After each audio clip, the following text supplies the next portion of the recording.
Hello प्यारे बच्चों, हम पढ़ रहे हैं कक्षा 10 की विज्ञान और चैप्टर नंबर 1 चल रहा है। आज हम पढ़ेंगे उसकी अभ्यास। तो मोस्ट इंपोर्टेंट क्वेश्चन है अभ्यास के, पेपर में अभ्यास से ही आएगा, ध्यान रखना।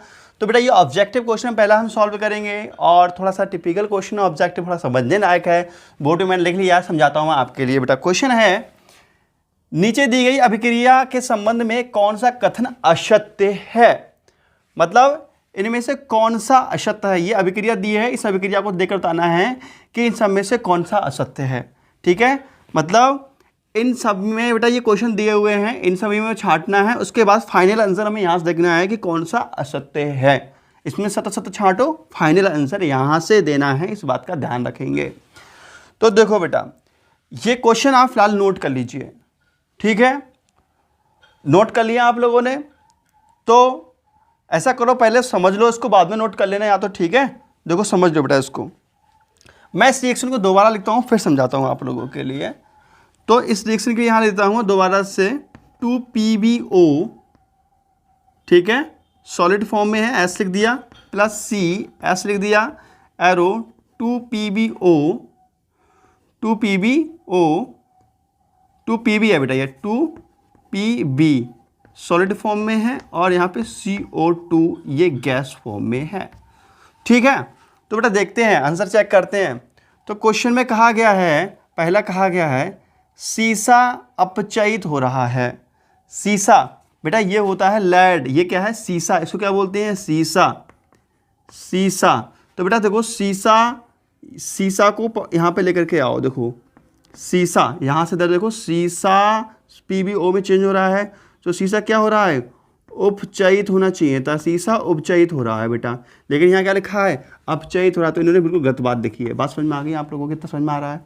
ठीक है, दूसरा पॉइंट लिया है कार्बन डाइऑक्साइड उपचयित हो रहा है। कार्बन डाइऑक्साइड CO2 उपचयित हो रहा है, उपचयन ऑक्सीकरण हो रहा है। तो बेटा देखो CO2 यहाँ देखो, ऑक्सीजन रिमूव हो रही है, तो यहाँ पे क्या हो रहा है बेटा अपचयन हो रहा है। क्या हो रहा है अपचयन। तो कार्बन डाइऑक्साइड का उपचयित हो रहा है क्या, नहीं हो रहा है। तो ये भी बात उन्होंने बिल्कुल गलत कही है। बात समझ में आ रही है। तीसरा है कार्बन उपचयित हो रहा है। कार्बन उपचयित हो रहा है बेटा, अब हमें कार्बन को देखना है कि कार्बन उपचयित हो रहा है कि नहीं। तो बेटा कार्बन हमारा ये है, तो देखो कार्बन में CO2 जुड़ रही है, तो कार्बन देखेंगे बेटा यहाँ पे उपचयित हो रहा है। क्या हो रहा है उपचयित हो रहा है। तो ये बात उनकी बात बिल्कुल सही लिखी हुई है। ठीक है, और फिर दिया है लेड ऑक्साइड अपचयित हो रहा है। लेड ऑक्साइड बेटा ये है, लेड ऑक्साइड ये है, लेड ऑक्साइड रहा ये, तो लेड ऑक्साइड अपचयित हो रहा है।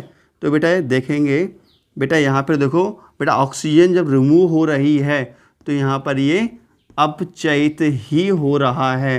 अपचयित हो रहा है नहीं हो रहा है बेटा। तो ये इनकी लास्ट वाली बात भी सही लिखी हुई है। बात समझ में आई। तो ये इनके स्टेटमेंट है, पहला वाला गलत दिया हुआ था, तो ये गलत दिया हुआ था, ये सही है, ये सही है। लेकिन हमें ये बताना है कि ये फाइनल में ये 4 दिए हैं, इनमें से कौन सा असत्य है। ठीक है, तो बेटा असत्य छांटना है, निगेटिव है। ये कैसा क्वेश्चन निगेटिव है, तो निगेटिव क्वेश्चन का आंसर निगेटिव ही होता है, ये ध्यान रखेंगे। तो ठीक है, तो नेगेटिव का आंसर नेगेटिव ही ढूंढना है तुम्हारे बेटा। देखो A और B दोनों असत्य हैं। देखो बेटा A और B देखो दोनों असत्य हैं, तो ये बात बिल्कुल सही लिखी है। मतलब A और B दोनों असत्य हैं, ये इसका आंसर हो जाएगा। तो ये सही बात लिखी है। ठीक है, तो ये इसका आंसर हो गया बेटा। A और B दोनों असत्य हैं, नेगेटिव का आंसर, तो ये भी नेगेटिव बात है और ये भी नेगेटिव बात है, नेगेटिव का आंसर नेगेटिव हो गया। बात समझ में आ रही है। बी दिया हुआ है कि A एवं C दोनों सत्य हैं, तो बेटा देखो A तो असत्य है, C असत्य नहीं है, C आंसर नहीं होगा। ठीक है, फिर पूछ रहा है A B C तीनों असत्य हैं क्या, तो बेटा देखो A असत्य है, B असत्य, C असत्य नहीं है, तो ये भी आंसर नहीं हो सकता। कह रहा है सभी असत्य हैं क्या, तो ये भी बात गलत है, तो फाइनल आंसर इसका ये हो जाएगा। समझ में आ गया। तो बेटा ये क्वेश्चन है, क्वेश्चन आप ऐसे ही नोट कर लेना पूरा। ठीक है, क्वेश्चन नोट कर लेना, उसके बाद आप इसमें ऐसे हल्के टिक लगा लेना, ऐसे पेंसिल से टिक लगा लेना इस चीज़ को समझने के लिए। फाइनल आंसर ये इस पर टिक हो जाएगा। आप एक बॉक्स बना करके इस चीज़ को ऐसे इसके नीचे नोट करके लिख लेना जिससे कि आप इसको समझ सको। बात समझ में आ रही है बेटा? ठीक है, वीडियो पोस्ट करो, उसको नोट कर लो। अब मैं अगला क्वेश्चन आपको समझाता हूँ। ठीक है बेटा? दो बेटा, आपकी बुक में दूसरा क्वेश्चन दिया हुआ है। दूसरा क्वेश्चन है Fe2O3 प्लस 2Al। मेरे साथ में ही आप भी नोट कर लो इस क्वेश्चन को बेटा, ठीक है? Fe2O3 plus 2Al arrow Al2O3 plus 2Fe। Question note कर लो साथ साथ, ठीक है? 2Fe। ऊपर दी गई अभिक्रिया किस प्रकार की है? लिखो, ऊपर दी गई अभिक्रिया किस प्रकार की है? किस प्रकार की है? ऊपर दी गई अभिक्रिया किस प्रकार की है? ऑब्जेक्टिव दिए हुए हैं। पहला लिखा है संयोजन अभिक्रिया, संयोजन अभिक्रिया। बी में लिखा है बेटा द्विविस्थापन अभिक्रिया,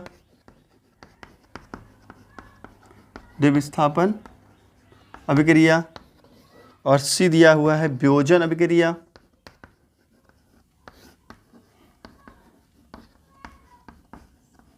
और जो डी है ये दिया हुआ है विस्थापन अभिक्रिया, विस्थापन अभिक्रिया। बहुत बालक कितने आलसी होते हैं ना, अपनी किताब पे टिक करते होंगे बेटा। बेटा ऐसा नहीं करना है बेटा, कॉपी पे नोट करना है। मैं आपको नोट करा रहा हूँ, ठीक है? मैं भी तो आपको किताब से पढ़ा सकता था बिल्कुल ऐसे ही। बेटा देखो, कह रहा है कि ये जो अभिक्रिया है ये कौन सी है? विस्थापन है, द्विविस्थापन है, कौन सी है? तो देखो बेटा, संयोजन तो है नहीं। संयोजन में क्या होता है? C+O2 और CO2, मतलब दो या दो से अधिक अभिकार मिलकर एक बनाते हैं, तो ये होता है संयोजन। तो ये तो होगा नहीं आपका, ये है नहीं, ठीक है? उसके बाद द्विविस्थापन। तो बेटा द्विविस्थापन ये लग रहा है क्योंकि यहाँ पे Al2 ने इसको विस्थापित किया। देखो ये इसने Al2O3 हो गया, तो यहाँ पे द्विविस्थापन, द्विविस्थापन बार तो ये हो गया बेटा, द्विविस्थापन ये सही हो गया आपका, ठीक है? यहाँ पर द्विविस्थापन भी नहीं है, विस्थापन सही हो गया यहाँ पे, क्योंकि एक इसको रिप्लेस किया है।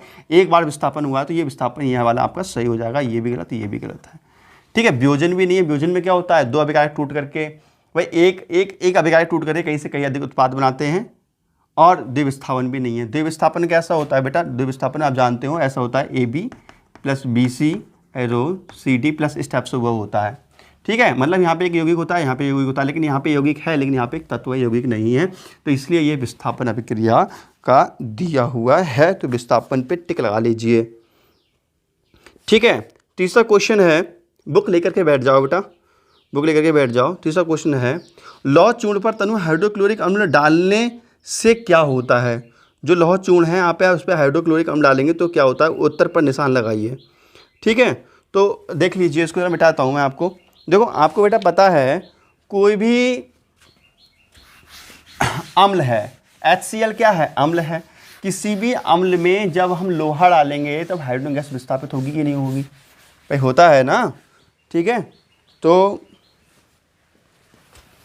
क्वेश्चन है, तीसरा क्वेश्चन है, मैं बोल देता हूँ बेटा, आप नोट करो फटाफट, लिखो। लौह चूर्ण पर तनु हाइड्रोक्लोरिक अम्ल डालने से क्या होता है? लौह चूर्ण पर तनु हाइड्रोक्लोरिक अम्ल डालने से क्या होता है? सही उत्तर पर निशान लगाइए, सही उत्तर पर निशान लगाइए। ए दिया है हाइड्रोजन गैस एवं आयरन क्लोराइड बनता है। हाइड्रोजन गैस एवं आयरन क्लोराइड बनता है, हाइड्रोजन गैस एवं आयरन क्लोराइड बनता है। बी दिया हुआ है क्लोरीन गैस एवं आयरन बनता है, Cl2 गैस एवं आयरन बनता है। सी दिया हुआ है बेटा कोई रिएक्शन नहीं होती है, नो रिएक्शन। और डी दिया हुआ है लवण एवं जल बनता है, आयरन लवण तथा जल बनता है।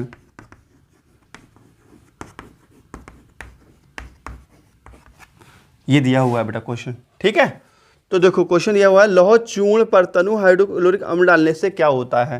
देखो तनु हाइड्रोक्लोरिक फॉर्मूला रहा HCl, इस पर लौह चूर्ण डालेंगे, Fe डालेंगे, तो बेटा देखो क्या होता है। तो देखो हाइड्रोजन गैस विस्थापित होगी, आपको पता है, तो H2 गैस विस्थापित हो जाती है और प्लस बनता क्या है FeCl2। ये रिएक्शन नोट करके चाहो लिख लेना। तो बेटा देखो यहाँ पे हाइड्रोजन गैस विस्थापित, हाइड्रोजन गैस बनती है और आयरन क्लोराइड बनता है। ये ऑब्जेक्टिव आपका सही हो जाएगा, मुझे लग रहा है आपको समझ में आ गया होगा, ठीक है। चौथा क्वेश्चन है संतुलित समीकरण क्या है। चौथा क्वेश्चन क्या है बेटा, संतुलित समीकरण क्या है, रासायनिक समीकरण को संतुलित करना क्यों आवश्यक है। चौथा क्वेश्चन है संतुलित समीकरण क्या है और रासायनिक समीकरण को संतुलित करना क्यों आवश्यक है, ठीक है। तो इसका आंसर मैं बोल रहा हूँ, आप लिख लेना। वैसे मैं आपको समझा चुका हूँ इसके बाद अच्छे से, संतुलित समीकरण क्या होती है। देखो वह रासायनिक अभिक्रिया जिसके LHS और RHS में परमाणु की संख्या समान होती है संतुलित रासायनिक समीकरण कहलाती है। बता चुका हूँ ना आपको, फिर से बता देता हूँ। वह रासायनिक अभिक्रिया जिसके LHS भाग और RHS भाग में परमाणु की संख्या समान होती है संतुलित रासायनिक समीकरण कहलाती है। इसको नोट कर लो आंसर को, ठीक है। उसके बाद में है रासायनिक समीकरण को संतुलित करना क्यों आवश्यक है। तो उसका सेकंड आंसर लिखेंगे, लिखो द्रव्यमान संरक्षण के नियम को संतुष्ट करने के लिए, द्रव्यमान संरक्षण के नियम को संतुष्ट करने के लिए रासायनिक समीकरण को संतुलित करना आवश्यक है, ठीक है। तो ये इसका आंसर हो गया बेटा। पांचवा है निम्न कथनों को रासायनिक समीकरण के रूप में परिवर्तित कीजिए और उन्हें संतुलित भी कीजिए। तो ये कराएंगे नेक्स्ट वीडियो में, ठीक है। तो जम के मेहनत करते रहिए, बिल्कुल बहुत जम के मेहनत करनी है और बहुत अच्छे नंबर लेकर के आने हैं, ठीक है। तो फिर बेटा अच्छी लगी तो लाइक कर दीजिए और कमेंट्स जरूर करिएगा वीडियो आपको कैसी लग रही है, कोई प्रॉब्लम हो तो बताइएगा। वीडियो अच्छी हो तो लाइक कर दो फटाफट, ठीक है। तो मिलते हैं नेक्स्ट वीडियो में, तो नमस्कार, जय हिंद, वंदे मातरम, बाय बाय।